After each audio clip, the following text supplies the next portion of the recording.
میز مستطیل چیدمان بهتره یا میز گرد؟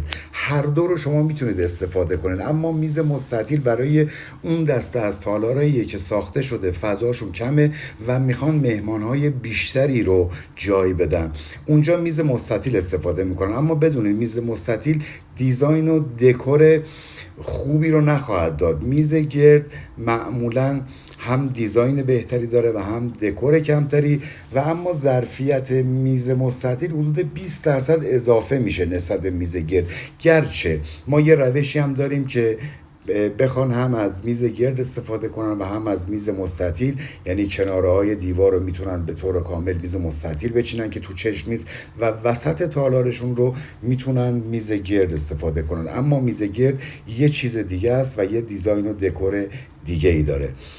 سمیعی هستم، سعید سمیعی. اگر از این دست نکات دوست دارید پیج ما رو دنبال کنید، قطعا سود خواهید برد. همتون رو به خداوند عاشق می سپارم. یا علی، خدا نگهدار.